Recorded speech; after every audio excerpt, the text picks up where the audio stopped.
correspondiente a casos prácticos de control de constitucionalidad y de convencionalidad.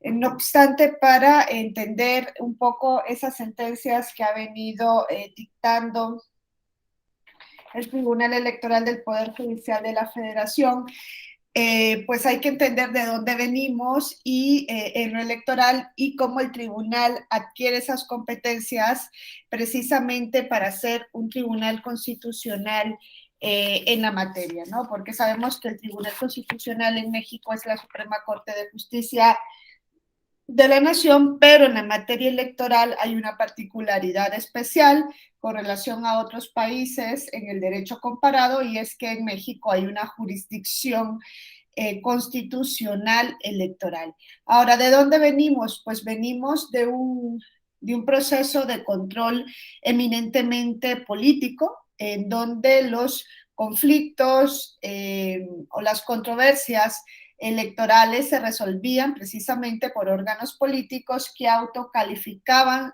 la validez de su propia elección. Entonces, esto daba pocas expectativas de imparcialidad y de garantía.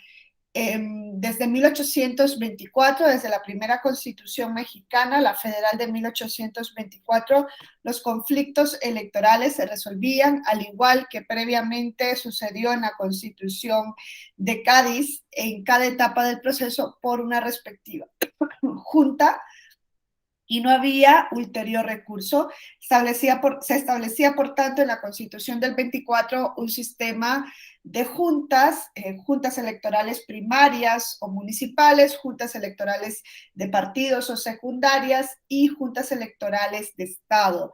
Luego, con la Constitución centralista de 1836, existió una junta provisional que se encargaba de las elecciones primarias o de compromisarios y que resolvía las dudas sobre las boletas electorales. Y luego juntas departamentales que se encargaban de elecciones secundarias o de partidos, puesto que en ese momento lo que existían eran precisamente un sistema electoral indirecto. Fue en el Acta Constitutiva y de Reforma de 1847, que sabemos que no es una constitución, pero a partir de ella se llega a lo que nosotros sabemos que fue la reactivación de la Constitución de 1824.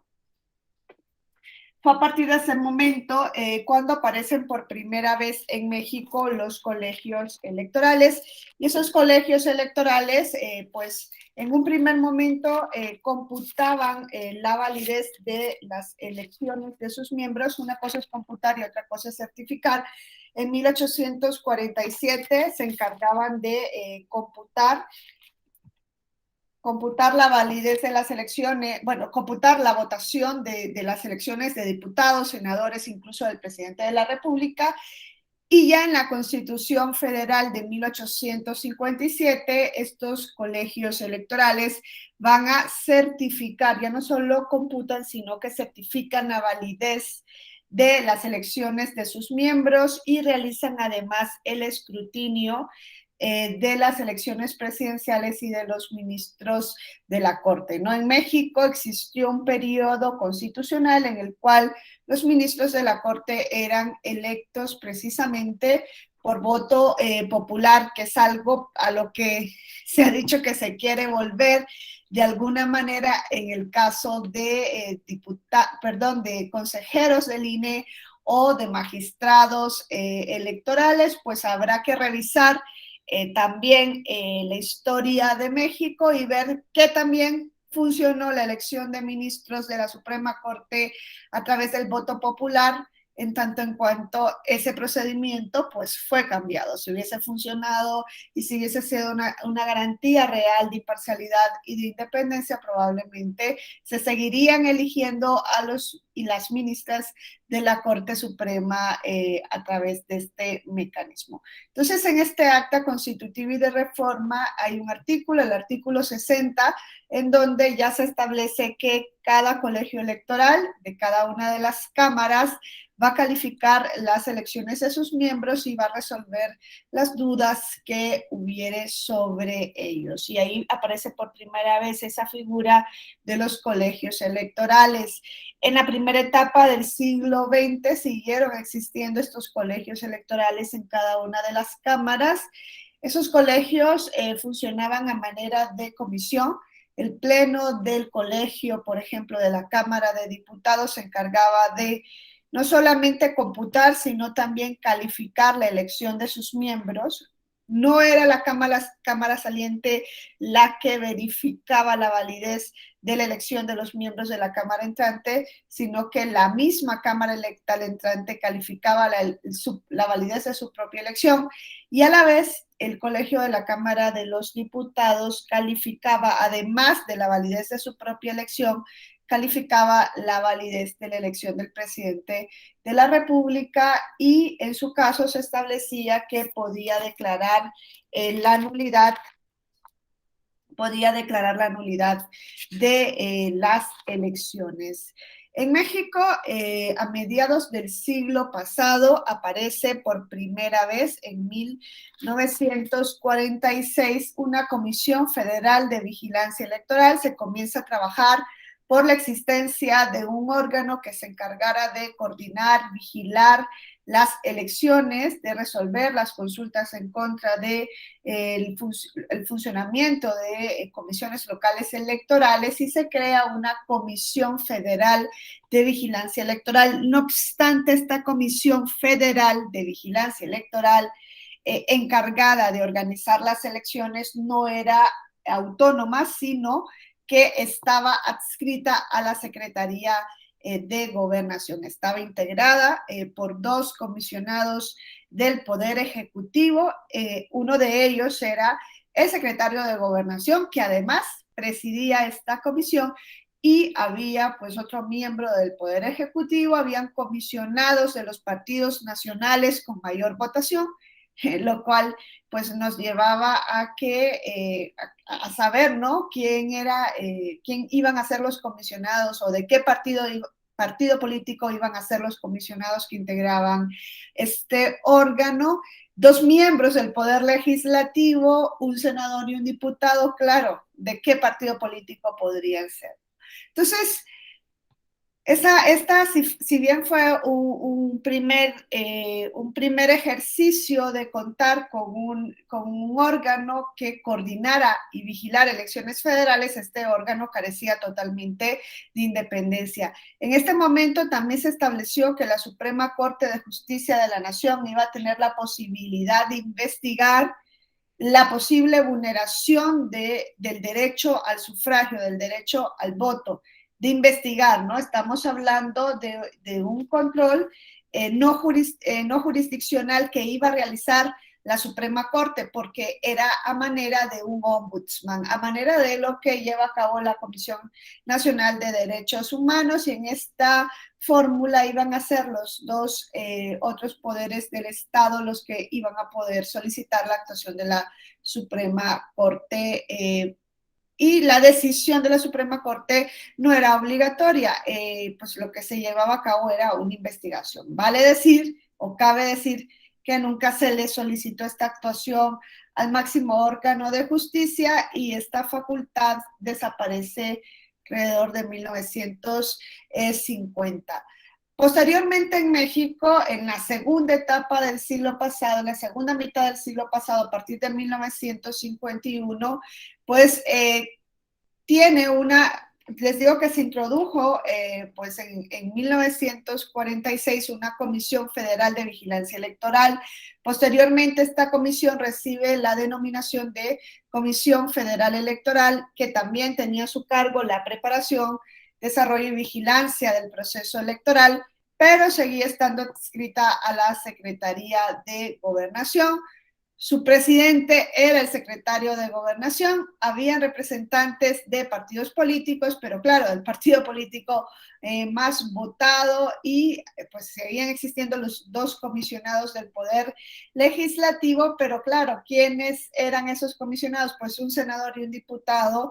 ¿Quiénes podían llegar en ese momento a ser senador y diputado? Pues no había una oposición fuerte en México y todo estaba plantado entonces para que este órgano, esta Comisión Federal Electoral, estuviera presidida e integrada por miembros de prácticamente un solo partido. En algún momento se fue ampliando la posibilidad de contar con comisionados de partidos minoritarios, pero esto sucede ya a partir de 1977, ¿no? A consecuencia del hecho histórico electoral que ustedes pues ya conocen, ¿no? De esta elección de un solo candidato, o esta elección con un solo candidato.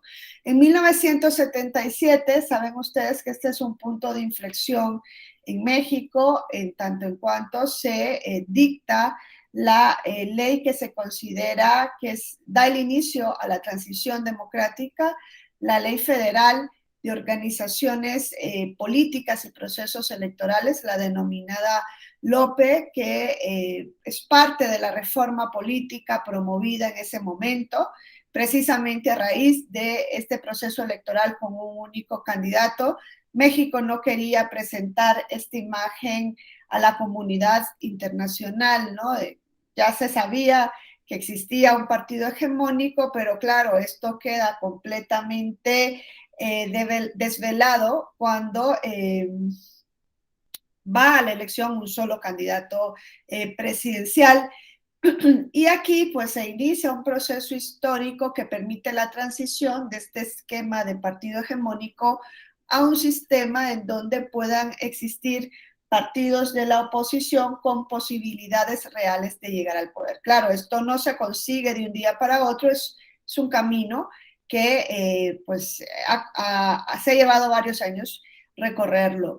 La LOPE, esta Ley Federal de Organizaciones Políticas y Procesos Electorales, es sumamente importante porque a partir de ella se otorgó el registro a más de un partido político que operaba en la clandestinidad, un ejemplo, el Partido Comunista, y además de esto, otra cuestión trascendental que ha llegado hasta nuestros días es que se abrió tiempos en radio y televisión para distintas fuerzas políticas.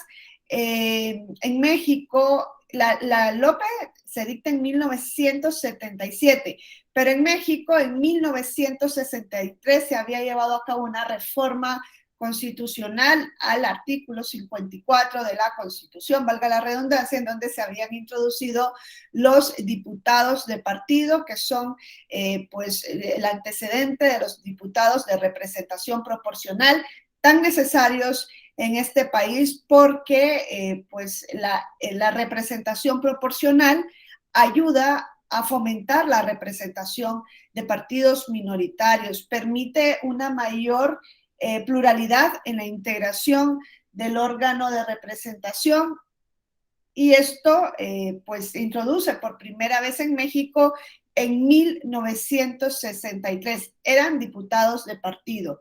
Lo que hace la LOPE es ampliar esos diputados de partido a 100. Y bueno, se crea entonces todo un esquema que permite hacer esta transición. Además, en el área jurisdiccional se crea un recurso de reclamación ante la Suprema Corte de Justicia de la Nación contra las decisiones del Colegio Electoral de la Cámara de Diputados. ¿Por qué? Porque esta Cámara calificaba no solo la validez de su elección, sino también la validez de la elección presidencial por supuestas violaciones del proceso o reclamaciones por la calificación misma de las elecciones. La Suprema Corte de Justicia de la Nación, a partir del 1977, iba a tener la posibilidad, anteriormente tuvo la facultad, que no fue efectiva porque no se hizo uso de ella, de investigar, se decía en la norma, investigar posibles vulneraciones del derecho al voto, una facultad de investigación. Ahora estamos viendo, con el recurso de reclamación, un ejercicio de una facultad jurisdiccional, de una facultad de control jurisdiccional. No obstante, seguían existiendo barreras. ¿Por qué? Porque las resoluciones que hubiese dictado porque esto tampoco fue efectivo. La Suprema Corte no iban a tener un carácter de definitivas para los colegios electorales. Entonces se ve cómo había ahí una trampa en la misma norma, porque se decía la Suprema Corte tiene la facultad de resolver un recurso de reclamación en contra de decisiones del colegio electoral, pero lo que diga la Suprema Corte pues no es determinante para el colegio electoral. Puede ser revisado por una determinada mayoría de votos dentro de los colegios electorales de las cámaras. Este recurso de reclamación no llegó a tener efecto en tanto en cuanto las demandas que se presentaron. Miren, estuvo vigente durante 3 procesos electorales, pero los recursos que se presentaron fueron declarados desde un inicio ad portas, infundados, y por tanto, pues no podemos tener materia suficiente para evaluar cuál era efectivamente el valor de las decisiones de la Suprema Corte de Justicia de la Nación en estos recursos.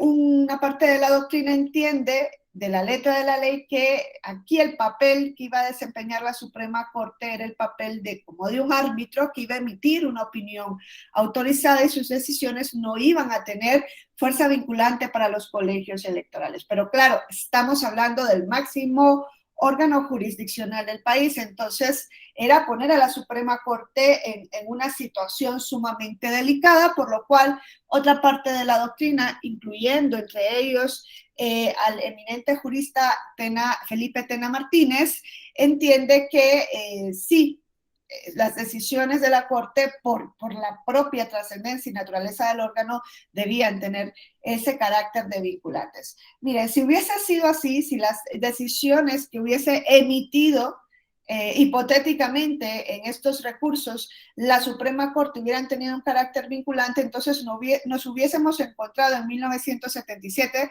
por primera vez con una jurisdiccionalización de lo electoral en México.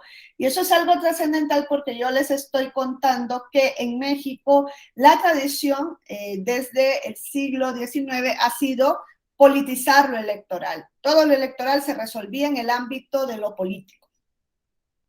No había una manera de jurisdiccionalizar lo electoral, no había un órgano que pudiese revisar lo que se llevase a cabo en el ámbito de lo electoral, y ya no estamos hablando únicamente desde la perspectiva de lo procesal, sino desde la perspectiva de la protección de lo que en México en algún momento se denominaron garantías individuales, pero que el término correcto es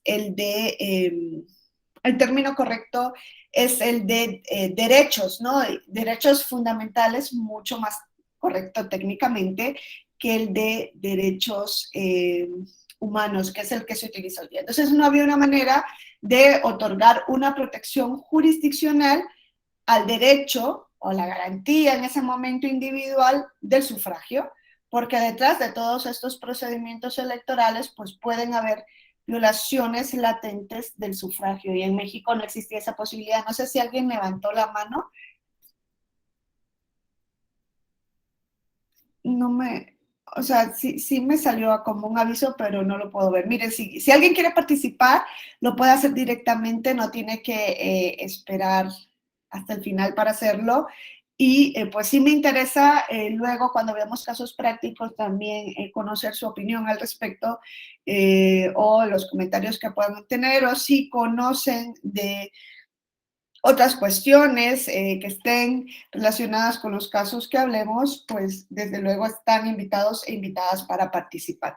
Entonces, les digo que esta fue la primera vez que en México se podía encontrar esa posibilidad, ¿no?, de jurisdiccionalizar lo electoral. ¿Por qué?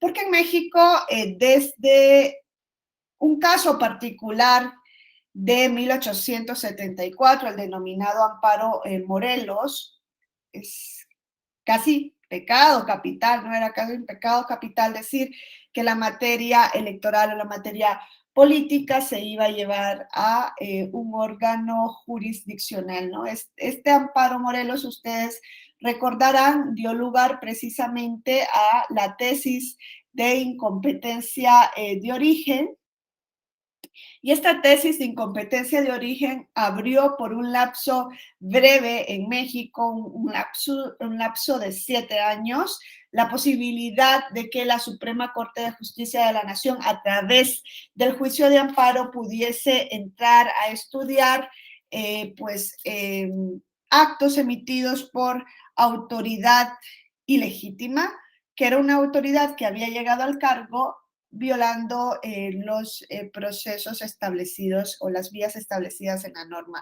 Si recordamos, este amparo, Morelos, tuvo su origen precisamente en una ley de ingresos, en una ley de Hacienda de 1873 para el estado de Morelos, un grupo de hacendados que se consideraba afectado por esta ley. Lo que hizo fue presentar un juicio de amparo ante la Suprema Corte de Justicia de la Nación. En ese momento no existían tribunales colegiados de circuito, prácticamente todos los asuntos de amparo llegaban al conocimiento de la Suprema Corte de Justicia de la Nación. Interponen este juicio de amparo alegando que el gobernador del estado de Morelos, que era el entonces general Francisco Leiva, era una autoridad ilegítima porque se había reelecto en contra de lo establecido en la Constitución local. La Constitución local prohibía la reelección y esta persona se había reelecto en el cargo en contra de esta prohibición, siguiendo un procedimiento de reformas, de pseudo reforma a la Constitución que no había sido efectivo. Eso por un lado, y luego alegaban estos hacendados que el Congreso, el grupo de diputados o el Congreso local que había emitido esta ley carecía del quórum establecido en la Constitución local para el acto. ¿Por qué? Porque en ese momento la Constitución local exigía, si no me equivoco, un quórum de por lo menos 6 diputados para poder aprobar una ley, y lo que se estableció en este caso es que si efectivamente habían participado ese quórum mínimo de 6 diputados, pero decía este grupo de hacendados, de demandantes de amparo, que uno de esos 6 diputados era un diputado ilegítimo porque había tomado posesión del cargo sin renunciar a uno anterior de jefe político de un distrito, y que la Constitución establecía que previo a juramentar el cargo de diputado local se tenía que renunciar a cualquier otro cargo político. Y este era el quid del asunto, ¿no? Eran los hechos que se llevan ante la Suprema Corte de Justicia de la Nación. Se le decía, a ver, esta ley fue creada por un Congreso ilegítimo porque uno de los miembros necesarios del quórum que se establece en la Constitución, que es de 6, uno de esos 6 es un diputado ilegítimo, no renunció a su cargo anterior antes de tomar posesión del cargo de diputado, y por otro lado el gobernador es un gobernador ilegítimo porque se reeligió en contra de lo establecido en la ley. Claro, ellos se amparaban en este artículo 16 de la Constitución de 1857, que establecía que nadie podía ser molestado en su familia, en su persona, en sus domicilios, en sus bienes, sino en virtud del mandato legítimo escrito de la autoridad competente. Claro, decía autoridad competente, dice la Constitución. Y pues aquí vemos cómo en las argumentaciones, muchas veces a través de las argumentaciones de las demandas que se presentan ante los órganos constitucionales, se pueden cambiar. Se puede cambiar la forma en la que se llevan a cabo determinados procedimientos, ¿no? Hay casos de astucias argumentativas. Los escritos de demanda aquí, lo que hicieron los demandantes es decir, miren, donde la Constitución dice autoridad competente, se debe leer autoridad legítima. Es decir, una autoridad que ha accedido al cargo siguiendo el procedimiento que se establece con la ley. Es decir, se leía, o lo que se le proponía a la Suprema Corte es donde se lea autoridad competente, Suprema Corte lea autoridad legítima. Y efectivamente, si la autoridad es ilegítima, los actos que emite son actos que carecen de validez. Ese es el argumento que se le llevó a la Suprema Corte, y la Suprema Corte hace suyo los argumentos de los demandantes y efectivamente les otorga el amparo, y dan origen a esta tesis de incompetencia de origen. Claro, esto generó un conflicto dentro de la Suprema Corte de Justicia de la Nación. Habían ministros que no estaban de acuerdo con esta decisión, entre ellos el ministro Ignacio Vallarta, que 7 años después, cuando llega a ser ministro presidente de la Suprema Corte de Justicia de la Nación, revierte esta tesis de incompetencia de origen. ¿Por qué? Porque esos ministros llevaban, los que estaban en contra de que la Suprema Corte conociese de asuntos políticos a través de esta vía de incompetencia de origen. Claro, se abría la posibilidad a partir de una lectura o de una interpretación del artículo 16 que le decía a la Suprema Corte, puedes conocer de amparos esgrimidos contra autoridades que sean ilegítimas de origen. ¿Por qué? Porque llegaron al cargo violando las normas que regulan su acceso. Eso era lo que se le establecía. Y pues, la Suprema Corte iba a conocer en ese sentido pues de actos emitidos por autoridades que no habían sido electas conforme al procedimiento establecido en la ley.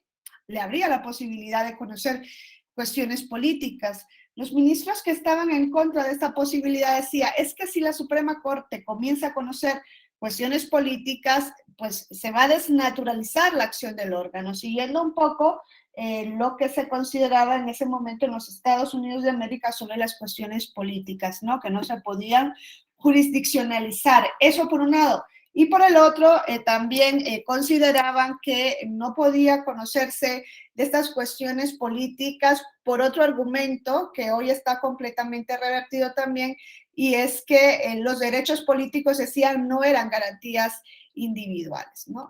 Que hoy diríamos no son derechos humanos, sabemos que efectivamente son derechos humanos, ¿no?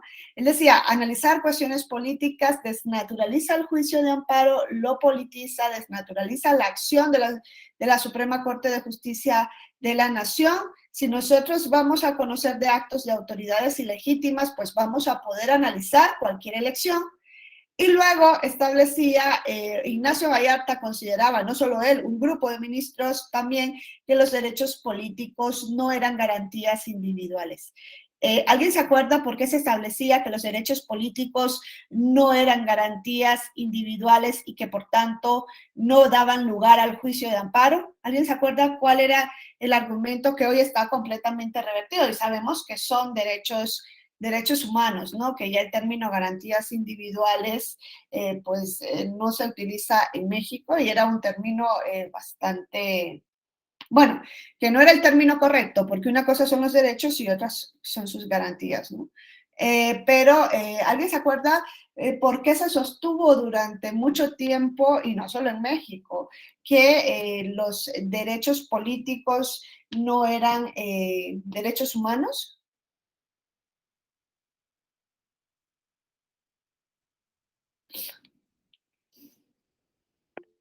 Sí, Jorge. No sé si estoy en lo correcto, pero creo que se planteaba en virtud de que eran derechos exclusivamente de ciudadanos mexicanos, mexicanas. Exacto. Estás en lo correcto, Jorge, gracias. Sí, lo que decía esta parte de la doctrina es que, a ver, estos derechos no son de titularidad universal. Son derechos que le corresponden solamente a unos pocos. ¿A quiénes? Pues a los que son ciudadanos o ciudadanas. Y para ser ciudadano hay que ser mexicano, entre otras cuestiones que la Constitución exige. Eso no solo en México. Esto ha sucedido así desde la Revolución Francesa, cuando se instaura el sistema de representación democrática, ¿no? Entre comillas, porque saben que una vez que se da la Revolución Francesa, se rompe en Francia y luego en Europa, ¿no? Siguiendo lo que se hizo en Francia, se rompe con la monarquía absoluta, que era el soberano, ¿no? El monarca absoluto, el que tenía todo el poder, se rompe con esa monarquía, se quiere pasar a un sistema donde pueda participar no solamente el monarca, sino los habitantes de ese estado. Y se busca otra forma, se quiere cambiar el concepto de soberanía. Se dice, venimos de un soberano que tiene todo el poder en sí mismo como representante de Dios en la tierra, pero debemos tener otro concepto de soberanía dentro del Estado. Pero claro, los franceses en un primer momento no pasaron ese concepto de soberanía popular que nosotros conocemos, sino que ellos introdujeron otro concepto que es el de soberanía nacional, diferente al de popular, sobre las ideas de Emmanuel Sieyès. Toman estas ideas y dicen, a ver, ¿quién va a ser el soberano? Ya no es el monarca, ¿quién va a ser el soberano? Y dicen, va a ser la nación. ¿Y qué es la nación? Es un ente abstracto compuesto por el pueblo, por la población, pero hay más que esto. Hay un pasado en común, hay una lengua en común, una religión en común, valores que nos unen y el deseo de caminar juntos hacia el futuro, ¿no? De tener un proyecto en común. Eso es la nación, es un ente abstracto. Si la soberana es la nación, o sea, la nación, ¿dónde está? ¿Cómo la personificamos? Pues es un ente abstracto, se necesita la representación. Ahí es donde surge la necesidad inmediata de la representación política. Claro, dijeron los franceses en ese momento, post-revolución francesa, igualdad, libertad y fraternidad, ¿no? Dijeron, ¿y quiénes van a ser los representantes de la nación que es la soberana? Y ahí fue donde introdujeron la soberanía nacional y dijeron, ok, los representantes van a ser solamente aquella parte de la nación que compartan sus intereses, aquella parte del pueblo que compone a la nación que comparta los intereses. Y esto lo va a hacer pues la burguesía, los que tienen un determinado patrimonio o una formación intelectual. Todo esto fue una construcción para defender los intereses económicos, políticos y sociales de la burguesía. Y ahí se instauró lo que se conoce como sufragio censitario, el derecho de voto. Cuando se introduce por primera vez en la historia constitucional es un voto restringido, solamente podía votar. Leía la otra vez que se introdujo un concepto de ciudadanía activa y pasiva. Se decía, bueno, todos los mayores de 25 años, hombres, porque las mujeres no entraban dentro de esta concepción de ciudadanía, son ciudadanos y solamente son ciudadanos activos que tienen el derecho al voto, los mayores de 25 años que tengan tal ganancia anual y estén inscritos en el censo de la propiedad. Por eso es censitario, hay que estar en el censo. Era como un 60% de la población activa. Se introduce un voto, una participación política totalmente restringida. Desde el inicio venimos de ahí, ¿no? De este primer ejercicio de sufragio en el Estado contemporáneo constitucional eminentemente restrictivo, porque con ello se quería afianzar a la burguesía, que fue una de las principales promotoras de la revolución en contra de la monarquía absoluta en Francia. Estados Unidos tiene una historia diferente, por eso Estados Unidos desde un primer momento introduce sufragio popular, pero tampoco fue un sufragio abierto o universal, ¿no? Existían restricciones que hoy sabemos que son indebidas. Entonces, de ahí venimos con los derechos político-electorales. Desde su primera aparición en la historia la hacen de manera restrictiva, no la hacen de manera universal. Francia, en 1789, su primera constitución es de 1791, ahí se plasma directamente la soberanía nacional, esta idea de sufragio censitario. Si bien es cierto, no dura mucho tiempo en Francia esto, porque 2 años después, con la constitución de 1793, se da el paso hacia el sufragio popular, quizá viendo lo que pasaba en Estados Unidos de América. Pero claro, se dice sufragio popular, soberanía popular con sufragio universal en 1793, pero ¿qué sufragio universal? Varones mayores de 25 años. Estos son los ciudadanos, tengan o no patrimonio. Sigue siendo excluyente. Y Estados Unidos, que introduce soberanía popular, no se habla nunca de soberanía nacional, la introduce desde 1787 en la Constitución, que es la que está vigente hasta el día de hoy, también es un sufragio totalmente restrictivo, ¿no? Eran hombres, no habían mujeres, y hombres de raza blanca. Los afrodescendientes no podían votar. Incluso cuando se toma la enmienda, cuando se aprueba la enmienda en donde se abolió la esclavitud, incluso en ese momento, los afrodescendientes siguen sin poder votar. Incluso luego, cuando se reforma la Constitución y se dice se debe permitir la votación a los hombres mayores de tantos años, y ya no hace diferencia si se es afrodescendiente o no. En Estados Unidos se siguen poniendo trabas para el ejercicio del voto, y esto de personas afrodescendientes, y esto se revierte definitivamente hasta 1965. Venimos de un ejercicio del sufragio completamente restrictivo. Los derechos políticos en sí han sido derechos que nacen de esta manera. ¿Por qué? Porque lo hemos unido a un concepto de ciudadanía. Precisamente por eso, por cómo surgen esos estados post las revoluciones liberales, y lo mantenemos hasta el día de hoy.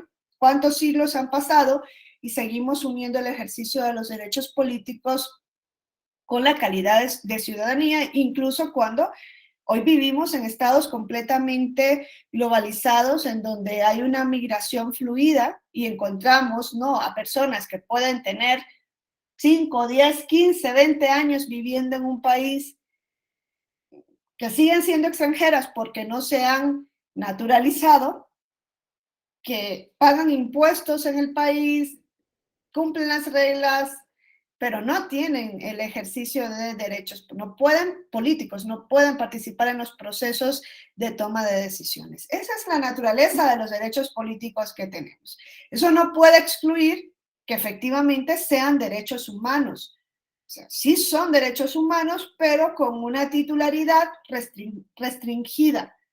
En cambio, el resto de derechos humanos, pues generalmente en las mismas constituciones están incluso planteados de manera expresa con todas las personas tienen derecho, se reconoce el derecho a la libertad de expresión, o el derecho a la vida pertenece a todas las personas.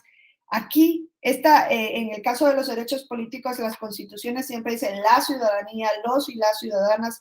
Por ejemplo, en España dice los españoles tienen derecho a, y se destaca, se enfatiza que solamente los españoles tienen derechos políticos. Eso ya no es un argumento válido para excluirlos como derechos humanos. No obstante, en el juicio de amparo en México sigue existiendo esta exclusión.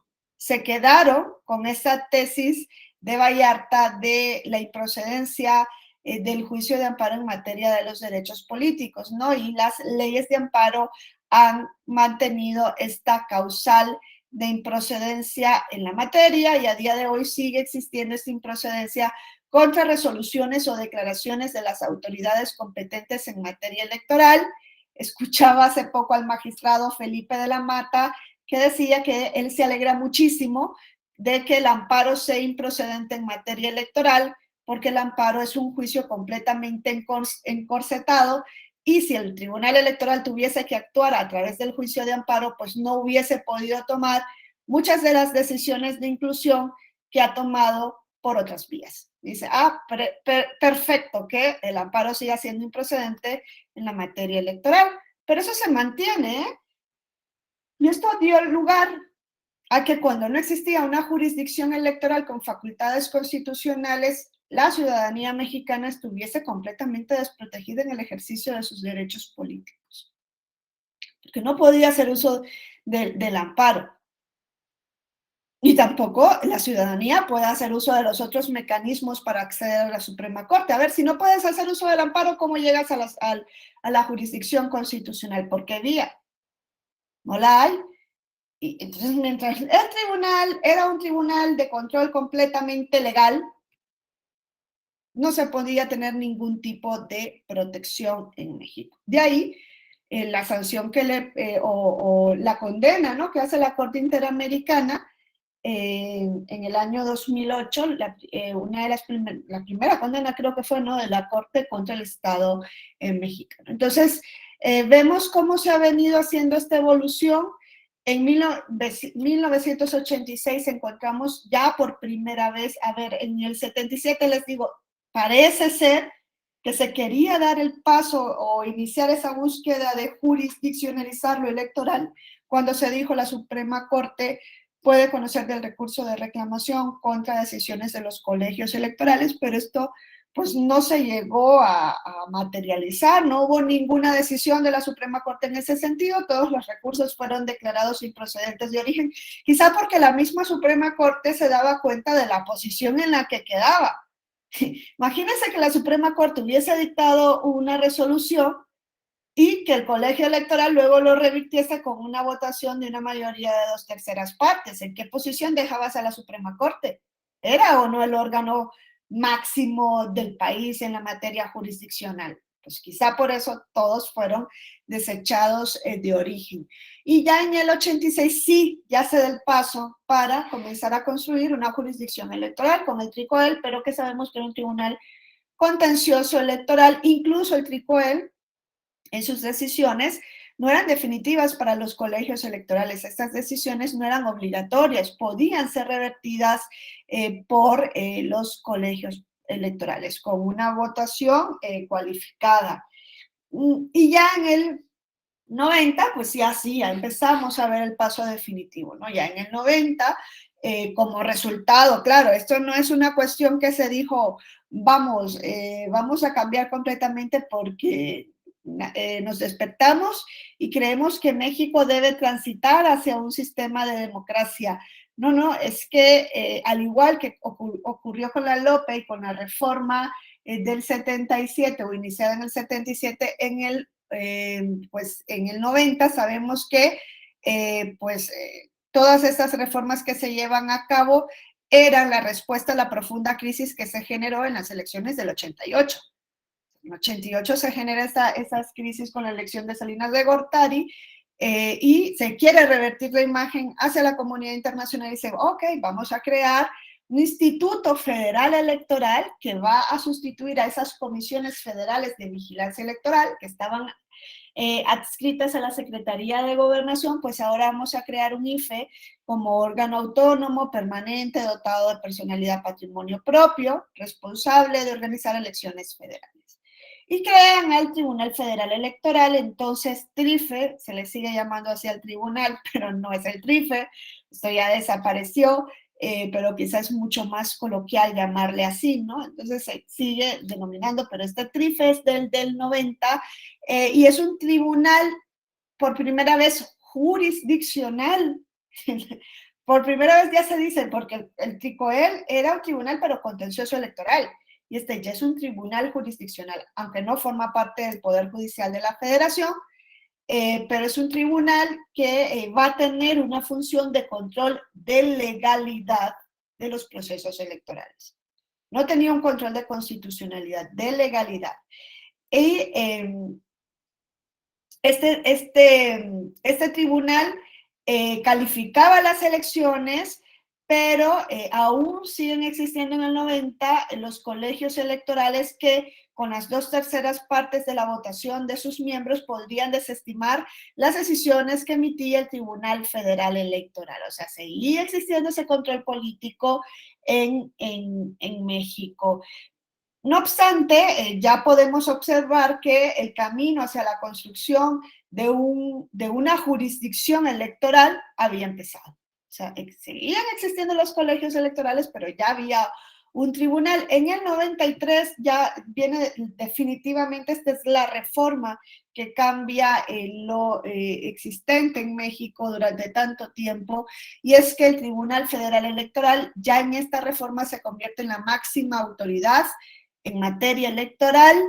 ¿Por qué? Porque aunque siguen existiendo los colegios electorales tras la reforma de 1993, estos ya no van a poder realizar la autocalificación. Ya en 1994 nos encontramos por primera vez con elecciones de las cámaras calificadas por el Tribunal Federal Electoral. Lo que subsistía era la potestad de la Cámara de Diputados, del Colegio de la Cámara de Diputados, de calificar la elección presidencial. Eso sí lo seguían manteniendo, pero el tribunal, el TRIFE, ya por primera vez en el 94, tras la reforma del 93, va a poder calificar las elecciones de los miembros de las cámaras. Sigue teniendo control de legalidad, no control de constitucionalidad.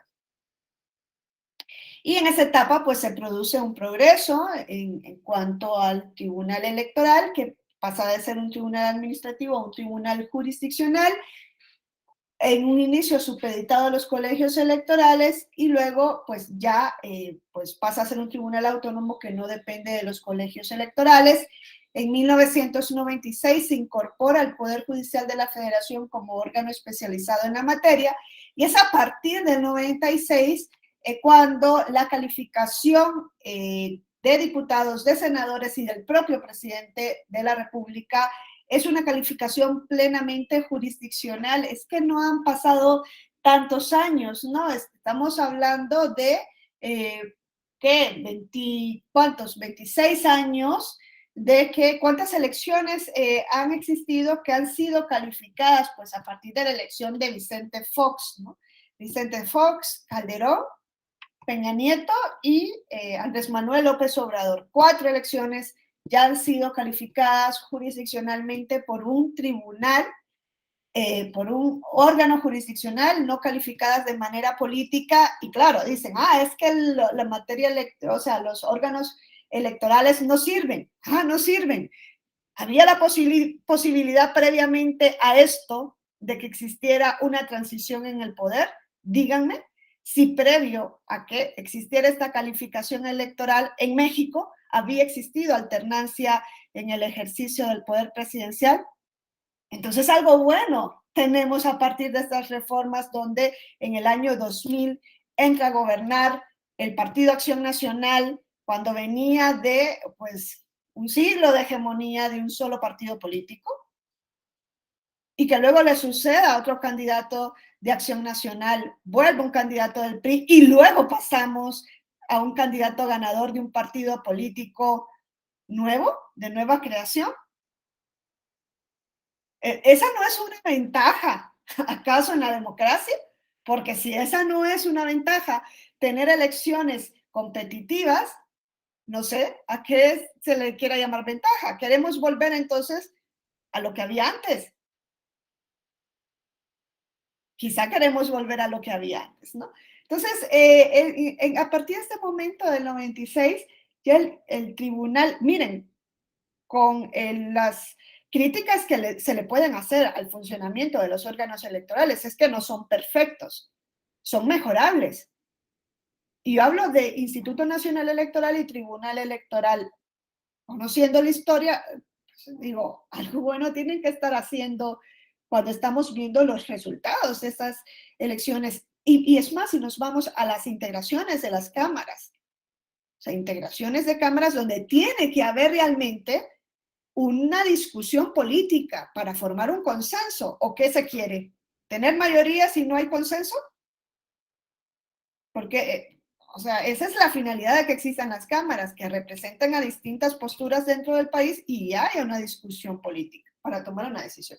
Entonces, en este sentido es que encontramos por primera vez, y es algo que sorprende a nivel de derecho comparado para una persona no mexicana, que haya una sala dentro de un tribunal electoral que califique, no solamente que califique, que lleve a cabo el cómputo final de una elección presidencial y declare la validez de esas elecciones. Es que esto lo hace una sala dentro del tribunal. Eso me parecía, o sea, completamente raro. Miren, en América Latina hay países incluso que cuentan con un cuarto poder, que es el poder electoral, pero generalmente no tenemos una división o escisión, ¿no? De autoridad administrativa, autoridad jurisdiccional. Generalmente esa autoridad es administrativa y jurisdiccional. Organiza las elecciones y resuelve los conflictos. Pero claro, el encontrarnos con estas dos autoridades y luego un tribunal en un estado federal que va a computar y declarar la validez de las elecciones, esto es una garantía de la que se carece en otros países de la región, pero es una garantía intuito en la situación mexicana, ¿no? Es propia de dónde viene México y pues desemboca por eso en esta garantía férrea jurisdiccional. Eso nos sorprende, pero sorprende muchísimo más cuando nos damos cuenta que ese órgano que realiza esta alta función es además un tribunal constitucional, y un tribunal constitucional que tutela derechos, no solo derechos políticos, sino derechos conexos con los derechos políticos. Bueno, eso yo creo que no existe en ningún otro país, por lo menos de la región, no. Y en Europa tampoco, pues, tendría noción de otro órgano de esta categoría, ¿no? Como este tribunal que tienen aquí en México. Es más, en España las elecciones, quienes las califican es una junta central electoral. Estoy hablando de las elecciones generales, ¿no? España no es un estado federal, pero sí es un estado compuesto.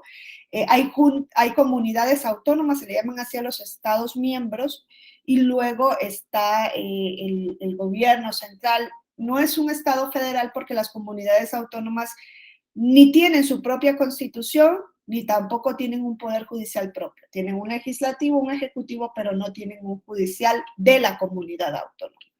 El judicial es para toda España. Y la constitución es una sola. Entonces, incluso en España, que es un estado autónomo, hay una junta electoral central, pero esa junta electoral central ni funciona todo el año, y la composición está compuesta por académicos, está compuesta por jueces, o sea, funciona dentro incluso de la Cámara de Diputación, y nunca tiene, o sea, en la vida va a tener el alcance que tiene aquí el Tribunal Electoral.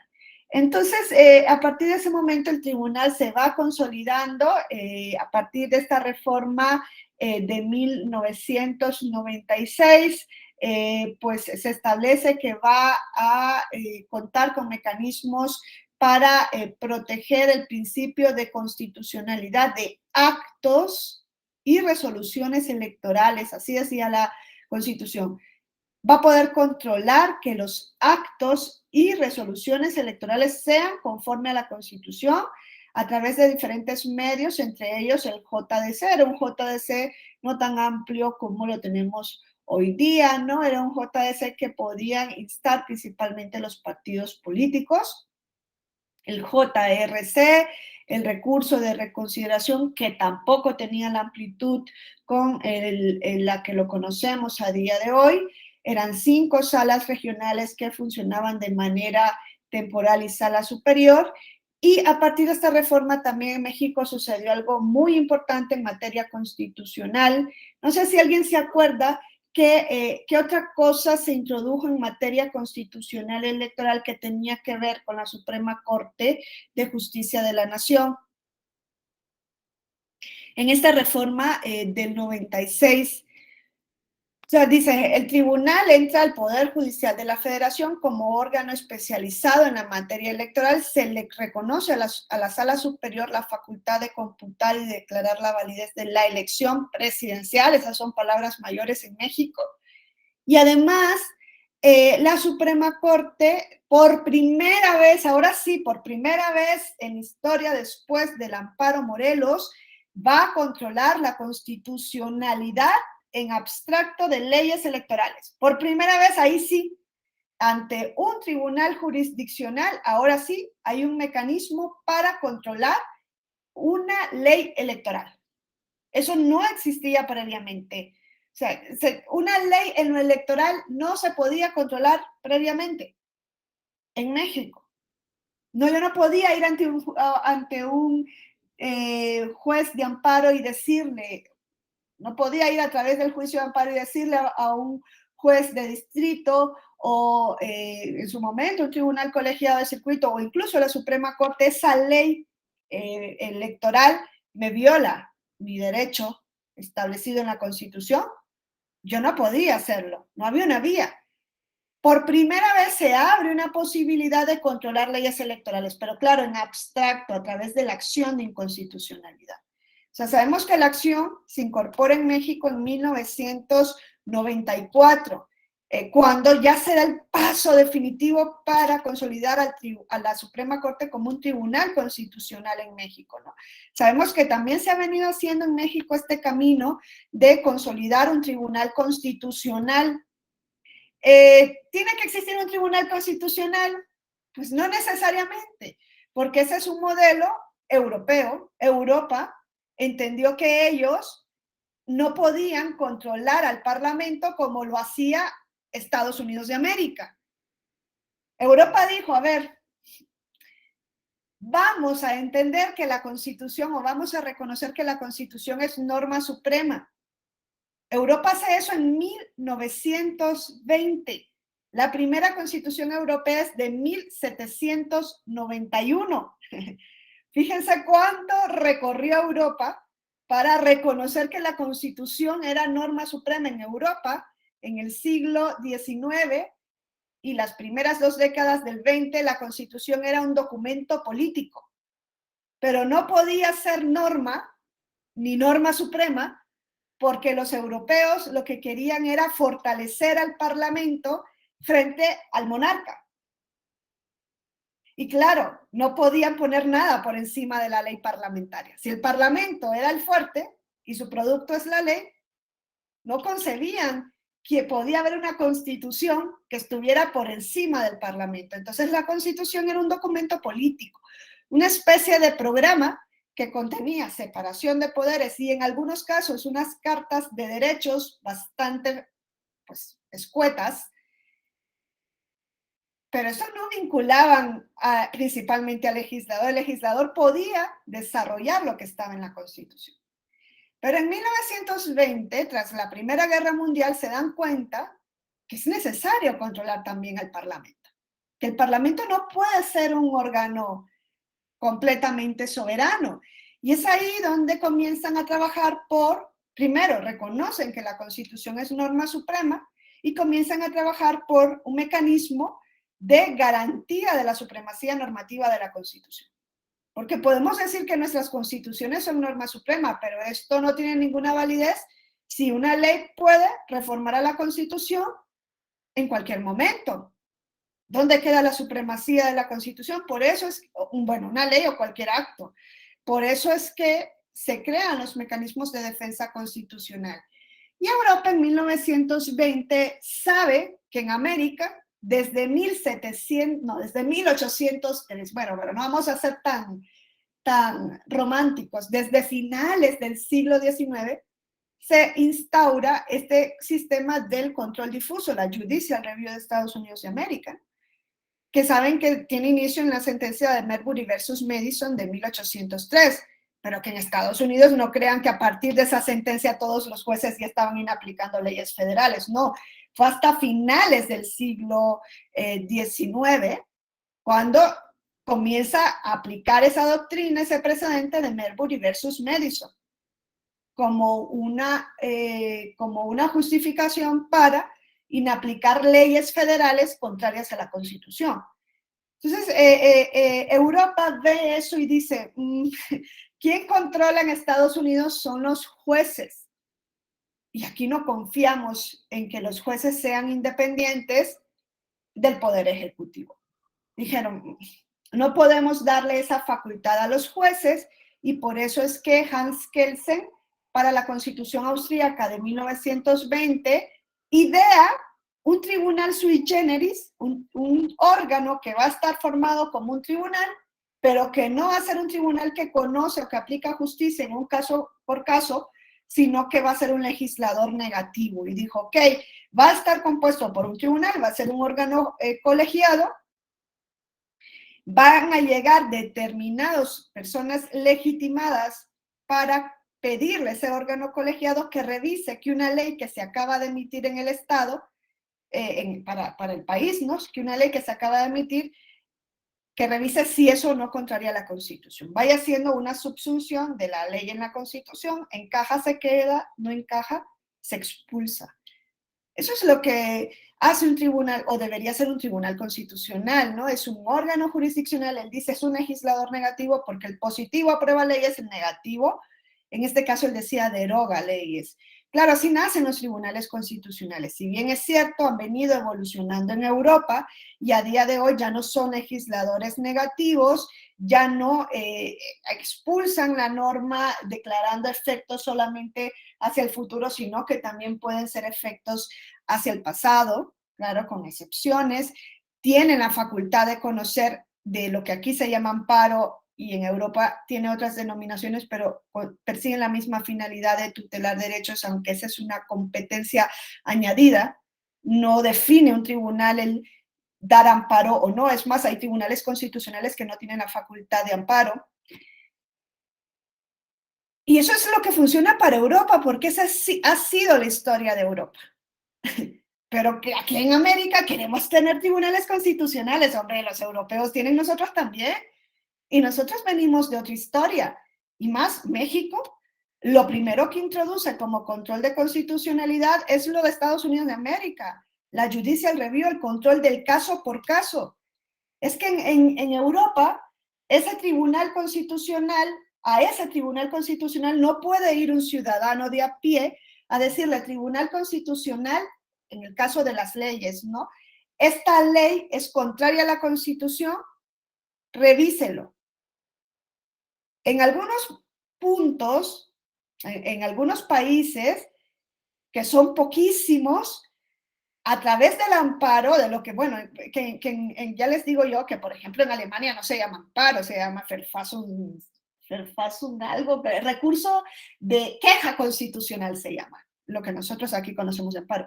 En algunos casos se permite que una persona pueda ir y decir, este me causa un perjuicio a mí, es una ley de autoaplicación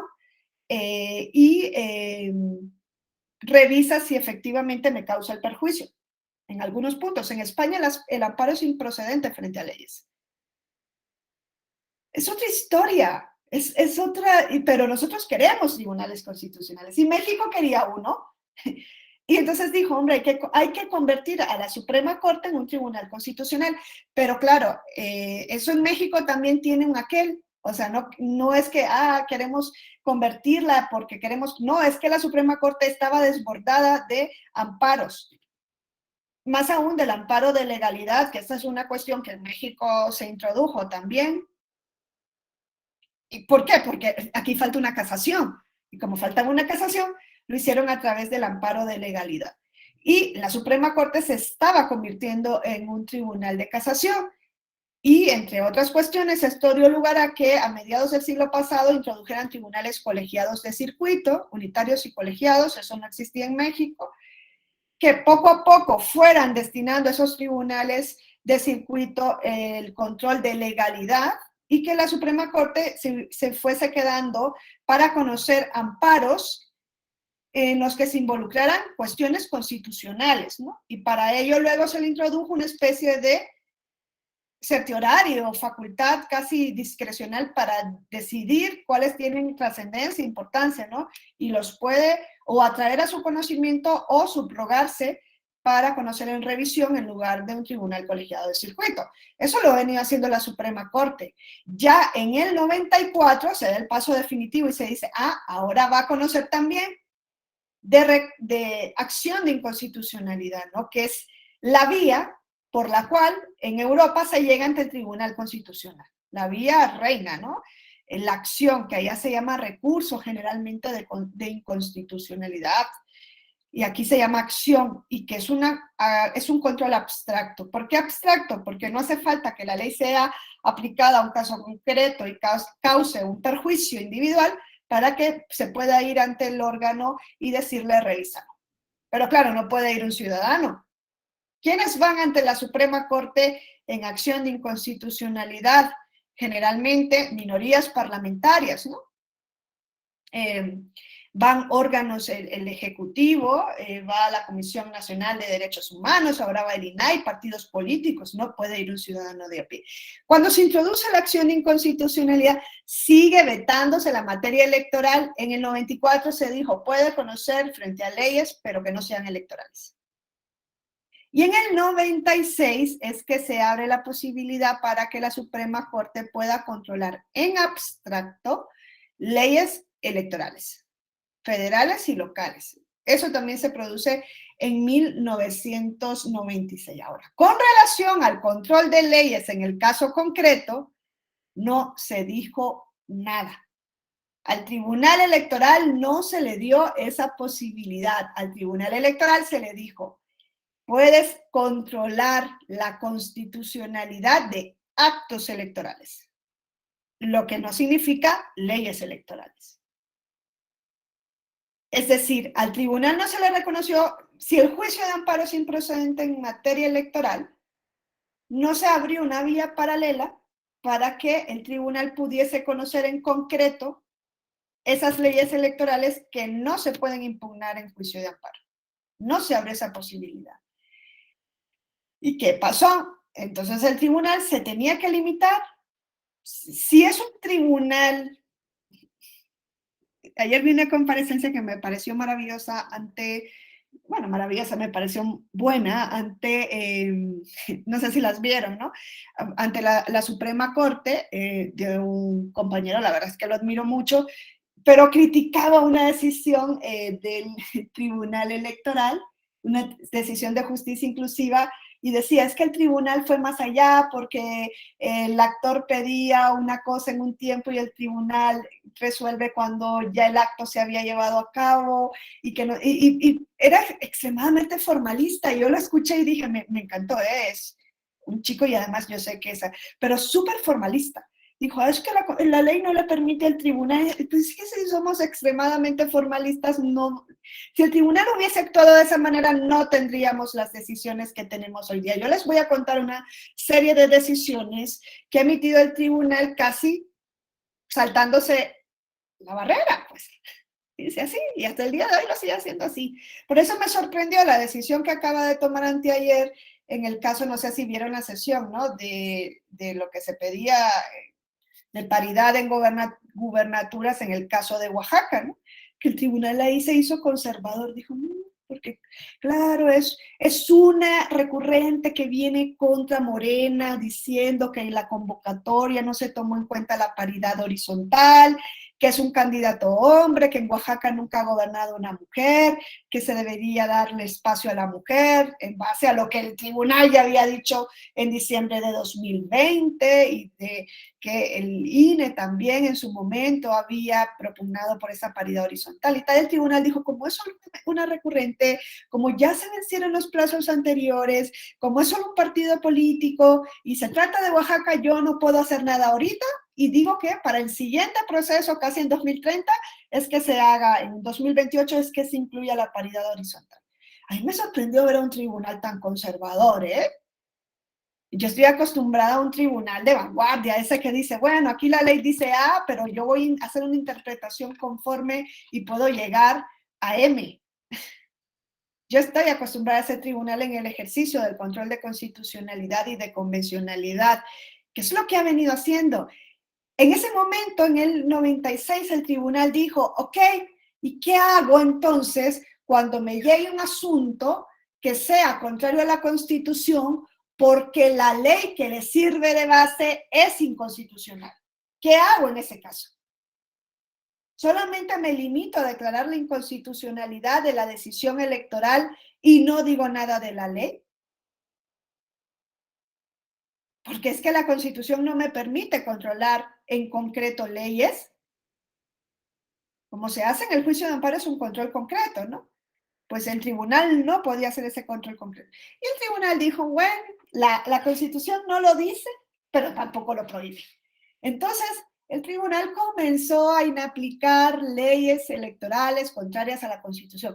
Me acuerdo de un caso que fue de Chiapas, una ley orgánica municipal de Chiapas, que establecía en su momento que para un ayuntamiento, los propietarios del ayuntamiento, léase, ¿no? El síndico de un ayuntamiento, el propietario de un ayuntamiento, que ejerciera el cargo en propiedad de un ayuntamiento, decía la ley orgánica municipal, puede ser reelecto en el periodo inmediato si es a un cargo distinto.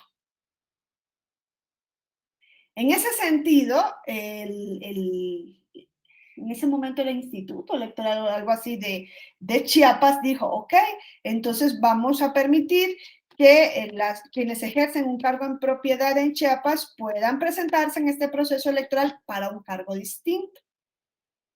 Esto fue impugnado por un partido político porque se ve que alguien del ayuntamiento se quería reelegir, por ejemplo, el síndico para presidente, y el tribunal local dijo, esa ley orgánica municipal que permite la reelección, pues, o sea, esta decisión, perdón, del Instituto Electoral de permitir la reelección, no dijo nada sobre la ley, es inconstitucional. Y esto se impugna ante Sala Superior. Sala Superior recibe el paquete y dice, ok, ¿qué se impugna aquí? Una decisión del Instituto Local de Chiapas que permite que quien ejerce, por ejemplo, el cargo de síndico municipal se pueda reelegir para el cargo de presidente municipal. Pero dice Sala Superior, ese es el acto, pero lo que le sirve de fundamento a ese acto es la Ley Orgánica Municipal de Chiapas, que es la que permite que una persona que ejerce un cargo en propiedad sea reelecto por un cargo distinto. Y dijo el tribunal, tengo una de dos, o solo me pronuncio sobre el acto, o también me pronuncio sobre la ley. El tribunal dijo, pues me pronuncio sobre la ley. Claro, la Constitución no le permitía en ese momento hacerlo. Claro, la decisión que tomó en ese caso el tribunal es que la ley que servía de fundamento al acto era contraria a la Constitución, porque en ese momento recuerden que se prohibía la reelección, o sea, se prohibía expresamente la reelección. Claro, ahí entendió Sala Superior que reelección era para distintos cargos. Hoy sabemos que el criterio que ha dicho Sala Superior es que reelección es para el mismo cargo. No, reelección es para el mismo cargo. Luego cambia el criterio, ¿no? Reelección es si quiero volver a concursar para el mismo cargo. Entonces, el tribunal comenzó en un primer momento en contra de lo que, o sea, no en contra, sino pues a raíz de que la Constitución no le permitía llevar a cabo ese control concreto de leyes, comenzó a inaplicar leyes, dijo, ok, la Constitución no me lo permite, pero yo voy a inaplicar leyes electorales. Y comenzó a inaplicar y estaba feliz inaplicando hasta que llegó un asunto ante la Suprema Corte en el año 2000, que es el asunto de la contradicción de tesis 2/2000. ¿No? ¿Se acuerdan ustedes? En esta contradicción de tesis 2/2000, el entonces presidente de Sala Superior, don José Luis de la Pesa, va ante la Suprema Corte y le dice, a ver, la Suprema Corte y el tribunal están emitiendo criterios diversos en cuanto a la interpretación del principio de representación proporcional. Pues la traigo, decide. Y la Suprema Corte dijo, ok, sí es cierto. Nosotros estamos diciendo, por ejemplo, que en un estado no pueden haber, un partido no puede tener más diputados que los distritos que conforman ese estado. Es una jurisprudencia que hemos emitido y Sala Superior dice que eso no rige para lo local. Había ahí una discrepancia de criterios de cómo interpretar el principio de representación proporcional del artículo 54. Entonces, aquí lo que dijo la Suprema Corte cuando resuelve esa contradicción de tesis 2/2000 es, miren, en primer lugar, no hay contradicción de tesis. Dijo, ¿por qué? Porque para que exista contradicción de tesis deben existir dos órganos competentes en la misma materia. Y aquí el Tribunal Electoral es incompetente para estar interpretando y aplicando la Constitución, porque eso solo lo puedo hacer yo. Y en segundo lugar, dijo, si el tribunal sigue haciendo esto, si sigue desconociendo una jurisprudencia de la Corte, pues viola la Ley Orgánica del Poder Judicial Electoral y si sigue inaplicando leyes electorales, viola el artículo 105, fracción segunda de la Constitución, en donde se establece que yo soy la única que puedo controlar leyes a través de la acción de inconstitucionalidad, incluyendo las leyes electorales. Y de ahí le dijo, mira, Tribunal Electoral no puede seguir inaplicando leyes en el caso concreto. Eso fue 2002-2007. No se crean que el tribunal dijo, ya la Corte me dijo que no puedo inaplicar leyes y yo ya no inaplico. Dijo el tribunal, ok, dice que no puedo hacer control de constitucionalidad. Pero no dijo que no puedo hacer interpretación conforme, ¿no? Y tampoco dijo que no puedo hacer control de convencionalidad. Y hay una serie de sentencias donde el tribunal comienza a controlar la ley conforme a la Convención Americana o a tratados internacionales. Antes de que en México se hablara del control de convencionalidad y del principio pro persona, hay criterios del Tribunal Electoral del año 2007 y 2010 en donde el tribunal ya declara la inconstitucionalidad de determinados actos, incluso de leyes, por ser contrarias a tratados internacionales en base al principio pro persona, y vamos a ver algunos precedentes en materia del voto en prisión, en donde ya el tribunal previamente había dicho que las personas en prisión preventiva tienen el derecho a votar. Claro, lo que había dicho es, si están en prisión, hay una imposibilidad material para ejercerlo. Si están bajo libertad condicional, pueden votar. Y luego eso se matiza en el año 2019. Y se dice, ok, pues aunque estén en prisión, tienen que votar. Entonces, el tribunal comienza a hacer y control, o sea, yo creo que la Corte nunca esperó que el tribunal comenzara a hacer control de convencionalidad cuando se le negó la posibilidad de hacer control de constitucionalidad. En ese momento pasó el caso Castañeda Gutmann. ¿Se acuerdan ustedes cómo fue ese caso, verdad? A ver, alguien que me cuente más o menos lo que recuerda o cómo fue el caso de Castañeda Gutmann, que claro, se encuadra dentro de precisamente de esto, es en ese momento histórico cuando la Corte, cuando resuelve esa contradicción de tesis 2/2000, le dice al Tribunal Electoral, para el carro, no puede seguir haciendo control de constitucionalidad de leyes. En la Constitución, en el artículo 99, dice en su lectura, o sea, en su texto de 1996, que tú puedes controlar actos electorales. La única vía para controlar leyes electorales es la acción de inconstitucionalidad. Eso le dice la Suprema Corte. ¿Qué pasa con Castañeda Gutmann? ¿Se acuerdan?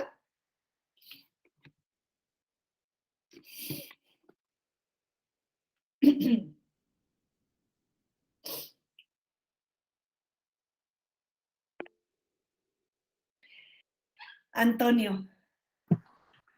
Hola, buenos días, gracias. En esencia, lo que recuerdo es que Jorge Castañeda quería concursar para la presidencia de la República por la vía independiente, cuando esa figura no existía aún en nuestra legislación, y fue cuando se le negó ese registro y él se inconformó y fue hasta la Corte Latinoamericana, según recuerdo. Gracias, Antonio. Así es. Castañeda Gutmann quiere presentarse precisamente en el año 2005, ¿no? Quiere postularse, quiere registrarse en 2005 como candidato a la presidencia para la elección de 2006 y él quiere ir por la vía independiente. Va ante él entonces el IFE y el IFE le dice, el COFIPE, dice el IFE, dice que solamente te puedes postular a través de partidos políticos. Y tú vienes de independiente. Entonces, Castañeda Gutmann dice, ok, me niegan el registro, es una decisión electoral, es un acto electoral. ¿Qué puedo hacer?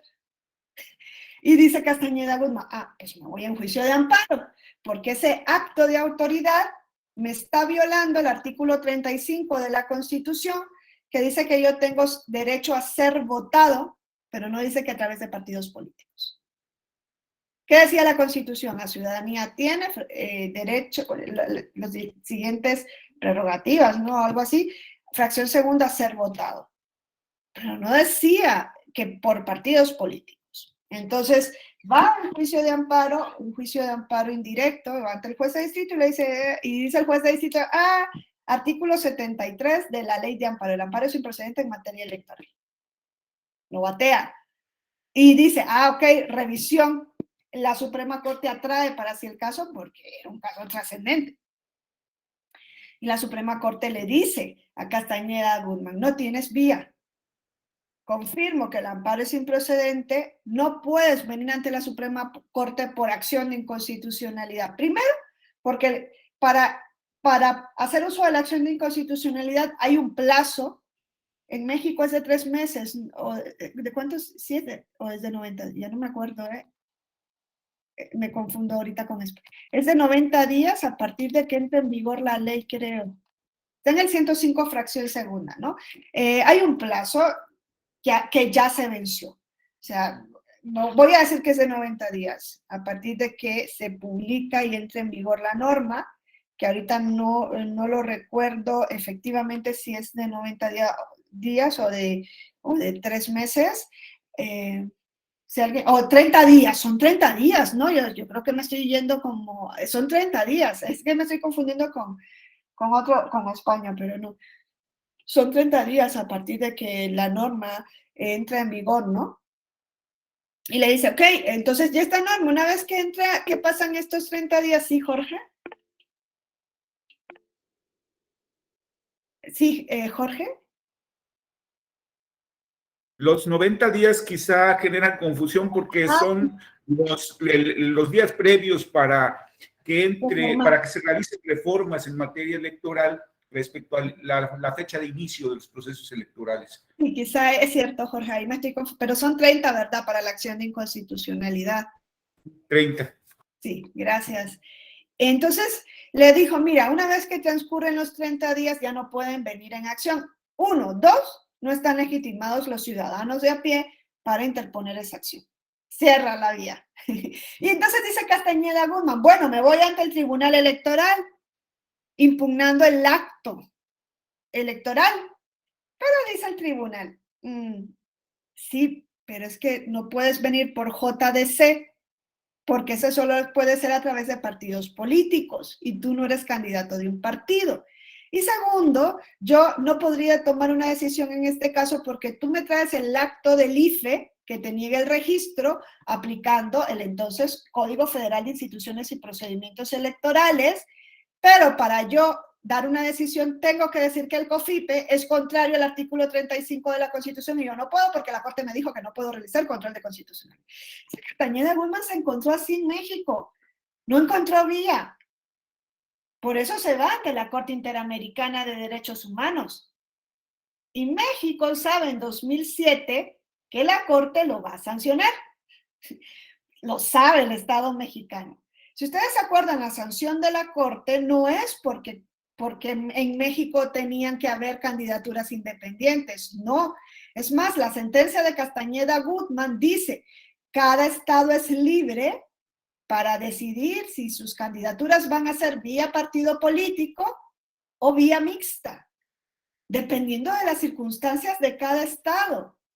En México, pues había una racionalidad para que fuera a través de partidos políticos porque venían de un partido único y querían formar un sistema de partidos fuertes.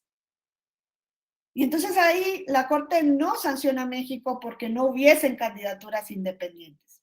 El caso pone sobre la palestra pública la discusión de si deben existir o no candidaturas, pero la Corte dice es libre México y cualquier país para decidir esto.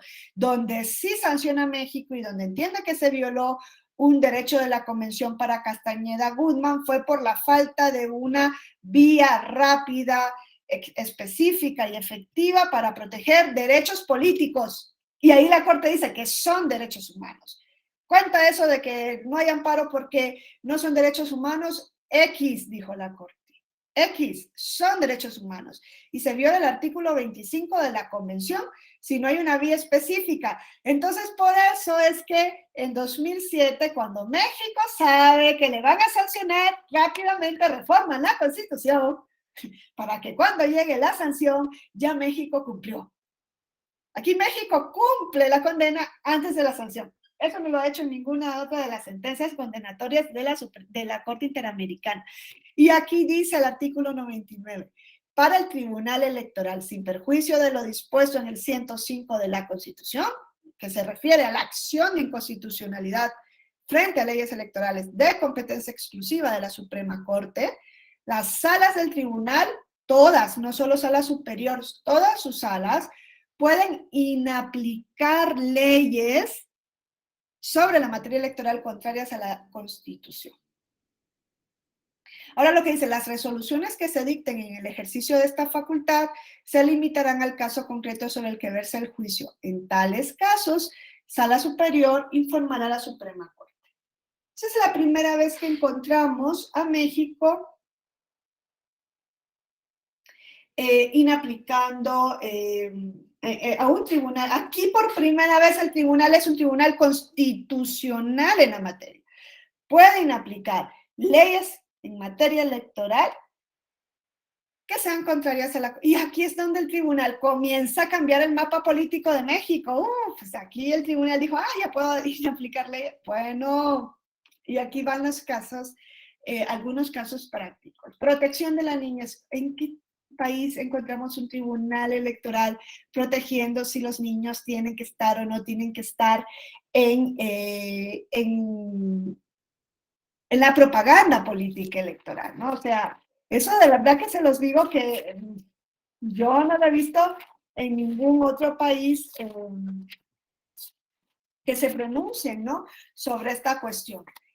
Sala regional y sala regional especializada y sala superior han venido desarrollando una línea jurisprudencial bastante amplia en cuanto a la protección, en este caso, del interés superior del menor, al considerar que resulta injustificada la aparición de un menor en una propaganda política electoral difundida por partidos políticos, por candidatos en contiendas electorales, si no se cuenta con el consentimiento pleno de los padres o tutores de este menor, o sin que se le consulte al menor de edad sobre su participación, claro, en atención a la edad y madurez, grado de madurez del menor. Si el menor tiene 1 año o 2, pues la consulta no se le puede llevar a cabo. O pues no tiene ningún efecto, que no entiende el menor prácticamente nada de lo que va a participar. La primera sentencia o el primer caso llega a sala regional especializada en su primera integración. Es más, es un caso que le correspondió al magistrado Felipe de la Mata, uno de los secretarios de estudio y cuenta de este caso. Me comentaba que cuando lo leyó dijo, pues aquí no hay caso, estos son unos niños muy bonitos que aparecen en un comercial en Nuevo León, que era para la elección de gubernatura de Nuevo León, bailando y cantando la canción de Quién Pompó, y que te regalaban unos uniformes si mandabas una palabra, un número que te ponían ahí, y pues, son niños jugando, bailando, en el pie de pantalla están esas leyendas, y pues dice, me dijo mi amigo, yo dije, ahí no hay ningún caso. Pero como dice el magistrado de la Mata, muchas veces a los y las litigantes se les enciende una como aurita de luz encima, se iluminan y llevan argumentos que a las y los jueces los trastocan. Y el argumento que llevaba aquí el representante del partido político que interpone este procedimiento especial sancionador es que los niños que aparecen en este spot están viendo vulnerado su derecho a la protección. Decía, aquí están niños, hay imágenes de niños y hay una serie de tratados internacionales en la materia que protegen el interés superior del menor. Por ejemplo, la Convención Americana sobre los Derechos Humanos prevé directamente que las niñas y niños tienen derecho a las medidas de protección que por su condición requieran, o incluso hay tratados específicos como la Convención sobre los Derechos del Niño, o en la propia Constitución, ¿no?, podemos encontrar alusión, ¿no?, al interés superior de la niñez. Y es ahí donde se le trastocó la mente al magistrado oponente y dijo, siempre han existido niños en las propagandas, pero aquí el partido me trae un argumento que es muy bueno y que yo puedo usar para hacer un control de constitucionalidad y de convencionalidad de un acto que lo teníamos enteramente normalizado, que es la imagen de menores. Los políticos lo primero que hacen, yo sigo en Instagram a la esposa de un político Y digo, wow, el cambio que ha hecho, porque antes salía con brochas de maquillaje y ahora sale con niños, todo el día sale con niños, visita niños, carga niños. Bueno, dije, los niños venden una imagen diferente. Porque esta señora pues, salía mostrando que me gustaba seguirla, digo, qué bien, ahora son niños. Eso es lo primero que buscan la clase política. ¿Tienen que estar los niños en la propaganda política electoral? O sea, ¿por qué tiene que estar un menor en una propaganda política electoral? Con la carga ideológica que tiene una propaganda política electoral, con la exposición hoy día que pueden tener masivamente a través de las redes sociales. Hombre, frente a esto, desde luego, está, y en la sentencia, en esta primera sentencia se dice, está la libertad de expresión, que es necesaria en el debate político. Y que en México se ha maximizado la libertad de expresión. Pero claro, la libertad de expresión no puede ser absoluta. Y ese fue el argumento, encuentra un límite en derechos, en este caso de los derechos de los menores. Y para eso en ese argumento se tuvo que pues hacer esa ponderación, ¿no? Entre los derechos de los menores y la libertad de expresión. Sala regional, en este caso de 2015, pues nos da los elementos, claro, el último luego ya se ha ido revirtiendo, pero nos da los elementos que se deben cumplir para que un menor aparezca en una propaganda política electoral. Pero la situación es mucho más profunda que eso. Es cuestionarnos realmente sobre si es sano que un menor aparezca en una propaganda política electoral. Es que Yuawi, ¿no? Se pronuncia Yuawi, el nombre de este menor, que esa canción es, o sea, de verdad, es apoteósica, digo, el movimiento naranja, ¿no? Este niño está en esta propaganda política electoral. Y hubo otro caso que llega luego sobre este niño específicamente a sala regional especializada, en donde se dice el menor está en la propaganda y claro, ya hay el precedente, incluso hay una jurisprudencia, ¿no? Donde nos dice los criterios que se deben cumplir para que los menores aparezcan en la propaganda política electoral. Y claro, esa sentencia quizá a mí me parece una sentencia también interesante porque es la única vez que el tribunal, en este caso sala regional especializada, ha usado un formato de lectura fácil, que sí se ha utilizado más por la Suprema Corte, ¿no? Y aquí se le dice, bueno, es un formato de lectura fácil, va unido con el formato tradicional, primero el tradicional y luego se le explica al menor, mira, aquí vino un partido político, dijo que tú no podías aparecer y le cuenta lo que decide, ¿no? Se lo hace en un formato para que el menor entienda. Pero vuelve a aparecer en otro spot luego. Pero claro, aquí se le dice, si tienes el consentimiento de tus padres, de tus tutores, o si tú tienes una opinión informada de lo que puede generar que tú aparezcas en este comercial, pues va, ¿no? Juega, puede desaparecer. Pero claro, lo que les digo es esto. Creemos que no, el niño, qué bonito, está. Pero si yo hago y luego quiere ser candidato por el PAN, quizá le vaya a perseguir, no es el niño de Movimiento Naranja.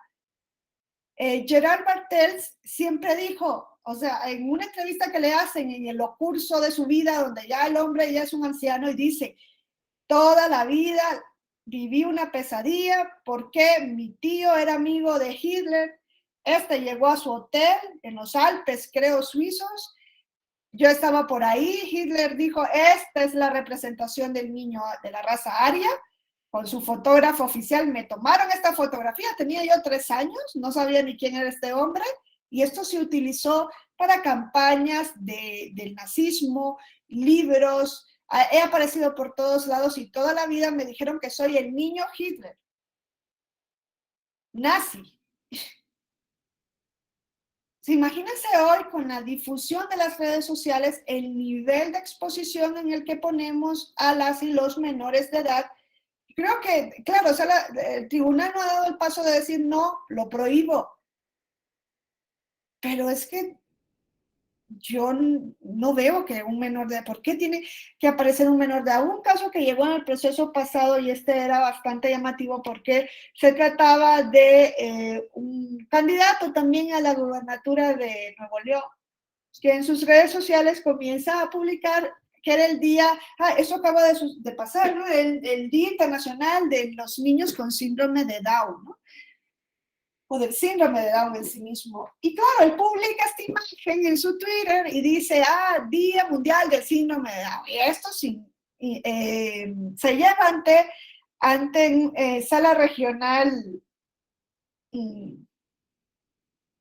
Monterrey, pero como se trata de elección de gubernatura, pues lo remite en juicio electoral a Sala Superior y Sala Superior entra a analizar si la difusión en las cuentas de Facebook, Twitter e Instagram de este candidato a gobernador viola los lineamientos que ha venido emitiendo tanto el tribunal cuanto el INE en cuanto a la aparición, porque el INE también lo ha regulado, de los menores en la propaganda política.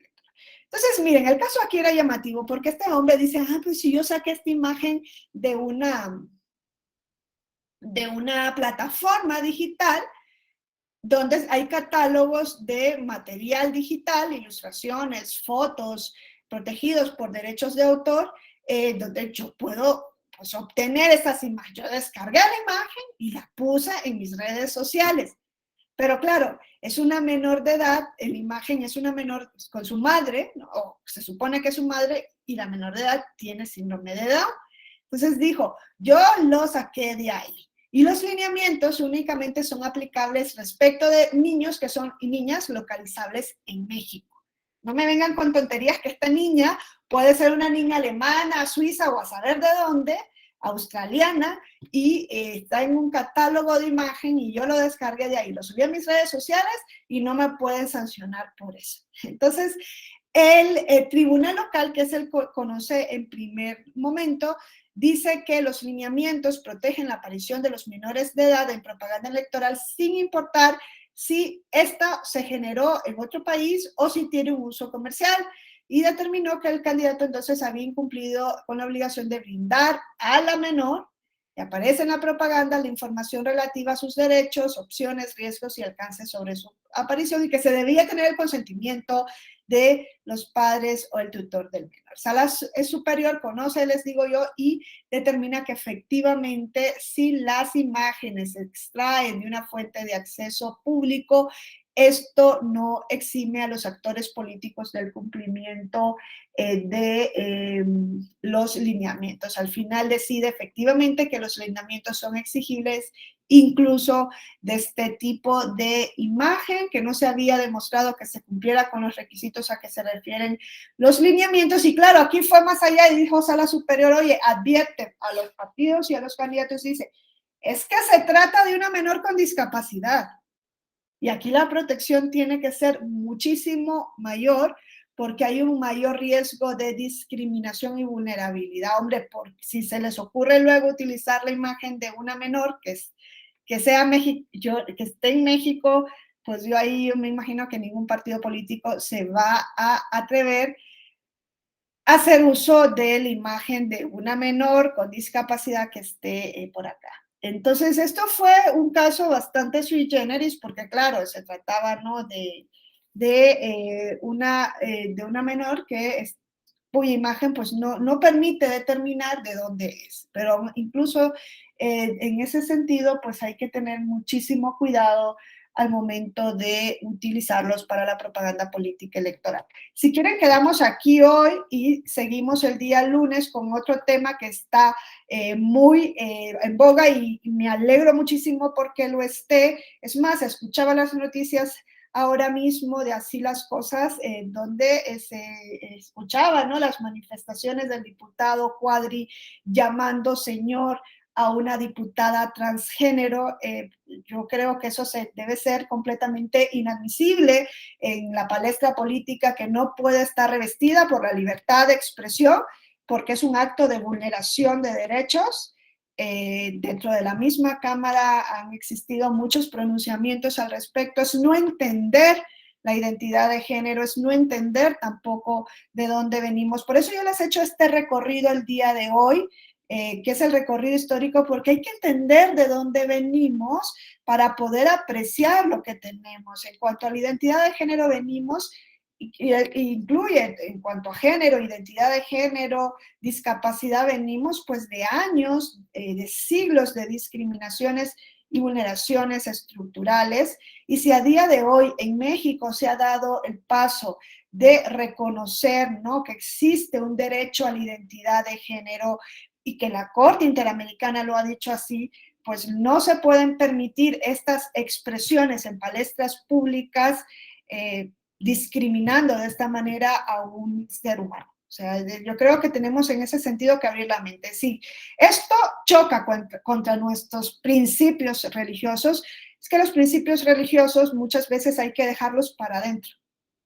Si nuestros principios morales religiosos, pues, contrólate tu identidad de género, pero no puedes vulnerar la de otras personas. Y sobre esto, el tribunal también ha venido haciendo alguna serie de pronunciamientos.